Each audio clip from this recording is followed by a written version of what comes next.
Power star Pawan Kalyan తన సినీ career తొలినాళ్లలోనే డబుల్ హ్యాట్రిక్ హిట్స్ సాధించి ఎవర్ గ్రీన్ రికార్డ్ నెలకొల్పాడు. గోకులంలో సీత, సుస్వాగతం, తమ్ముడు, తొలి ప్రేమ, బద్రి, ఖుషి ఇలా వరుసగా 6 హిట్లని సంపూర్ణం చేసిన చిత్రం ఖుషి. ఇప్పటికీ లవ్ ఎంటర్టైన్మెంట్ జోనర్లో అత్యధిక వసూలు సాధించిన చిత్రంగా తన రికార్డుని కొనసాగిస్తోంది ఖుషి చిత్రం. సిద్ధు, సిద్ధార్థ్ రాయ్ అంటూ పవన్ చెప్పిన డైలాగ్కి థియేటర్లు దద్దరిల్లాయి.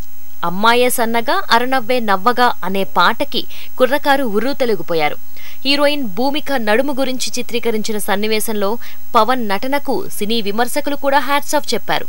రిలీజ్ అయిన అన్ని థియేటర్లు యువకుల జాతరని తలపించాయి. అన్ని ప్రాంతాల్లో రికార్డు కలెక్షన్స్ వసూలయ్యాయి. 2001 ఏప్రిల్ 26న రిలీజ్ అయిన ఖుషి నేటికీ లవ్ ఎంటర్టైనర్ జోనర్ చిత్రాలకు బెంచ్ మార్కుగా నిలిచి ఉంది. రీరిలీజ్ల ట్రెండ్ కొనసాగుతున్న నేపథ్యంలో ఖుషీని రీరిలీజ్ చేయాలని పవన్ ఫ్యాన్స్ కోరడంతో అందుకు సుముఖంగా ఉన్నారు నిర్మాత ఏఎం రత్నం. 2022 డిసెంబర్ 31, 2023 జనవరి 1 ఈ 2 తేదీల్లో ఖుషి గ్రాండ్ రీరిలీజ్కి ఏర్పాట్లు జరుగుతున్నాయి. తెలుగు రాష్ట్రాల్లోని ప్రధాన కేంద్రాలతో పాటు అమెరికా, ఆస్ట్రేలియా లాంటి పలు దేశాల్లో రీరిలీజ్ కానుంది.